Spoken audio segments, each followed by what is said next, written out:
नमस्कार, रेसिपी सफर चॅनलवर पुन्हा एकदा सगळ्यांचं खूप खूप स्वागत। या भागात बघणार आहोत आपण बुऱ्हाणपुरी डाळ। त्यासाठीचं साहित्य बघूया। तुरीची आणि मुगाची डाळ शिजवून घेतलेली आहे, 5 शिट्ट्या दिलेल्या आहेत। त्यानंतर काजू आणि खसखस गरम पाण्यात भिजत घातलेलं आहे, त्यामध्ये 1 चमचा ओलं खोबरं टाकून पेस्ट बनवून घ्यायची आहे। कांदा, टोमॅटो, कोथिंबीर, आलं लसूण पेस्ट लागणार आहे। आता फोडणी बघूया। 1 चमचा तेल टाकलेलं आहे, चांगलं गरम होऊ द्यायचं आहे आणि त्यात 1 चमचा जिरे टाकायचे। तेल चांगलं तापू द्या। हे हलकं गरम झालेलं आहे, अजून थोडं तापण्याची गरज होती।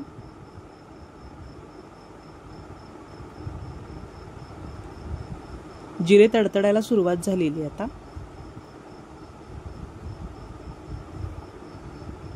याआधी पंचमेल दालचा व्हिडिओ अपलोड आहे आपल्या चॅनलवर, तो एकदा नक्की विजिट करा।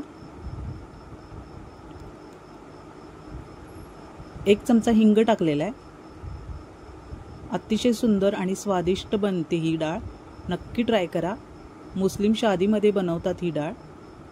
त्यानंतर 1 चमचा आलं लसूण पेस्ट टाकायचे आणि चिरलेला कांदा आणि टोमॅटो, हे सगळं व्यवस्थित परतून घ्यायचं आपल्याला। कांदा टोमॅटोचा कच्चट वास जाईपर्यंत आणि तो अगदी सॉफ्ट होईपर्यंत आपल्याला फोडणीत व्यवस्थित परतून घेत राहायचं आहे।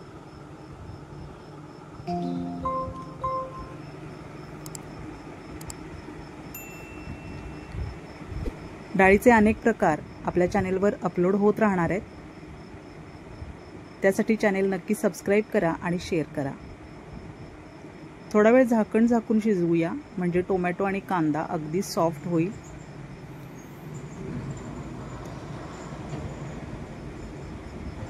दोन मिनिटांनंतर झाकण उघडायचं आहे आणि मध्ये मध्ये असं परतून घेत राहायचं आहे। थोडासा सॉफ्ट झालाय कांदा टोमॅटो।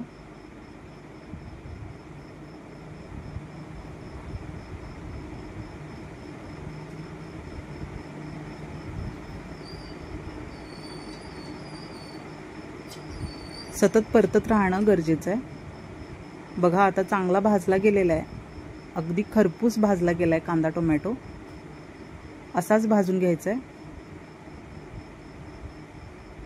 आता बाकीचं साहित्य मिक्स करूया। काजू, खसखस आणि खोबऱ्याची आपण पेस्ट बनवली होती, ती पेस्ट टाकायची आहे। या पेस्टमुळेच डाळ खूप सुंदर आणि स्वादिष्ट बनते। चांगली परतून घ्यायची आहे पेस्ट फोडणीमध्ये।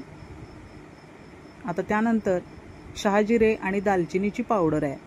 समप्रमाणात शहाजिरे दालचिनी पावडर हलकं भाजून घेऊन पावडर बनवली आहे। त्यानंतर 1 चमचा काश्मीरी मिरची पावडर टाकलेली आहे। हळद टाकायची थोडीशी, आपण डाळ शिजवताना टाकली होती, तरी सुद्धा फोडणीत थोडीशी टाकायची आहे।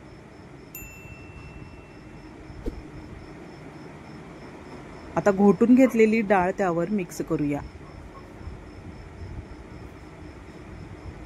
शिजताना हळद, मीठ आणि चमचाभर तेल टाकलं होतं डाळीमध्ये, त्यामुळं डाळ मऊसर आणि अगदी स्वादिष्ट बनते।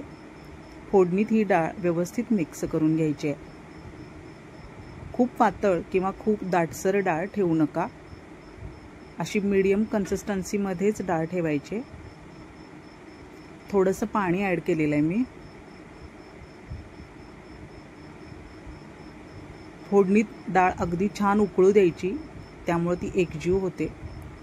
थोडंसं ओलं खोबरं आणि कोथिंबीर सुद्धा आपण यामध्ये मिक्स करूया। खूप सुंदर, अगदी सुंदर झालेली आहे डाळ आणि स्वादिष्ट झालेली आहे। सुंदर ॲरोमा यायला सुरुवात झाली आहे।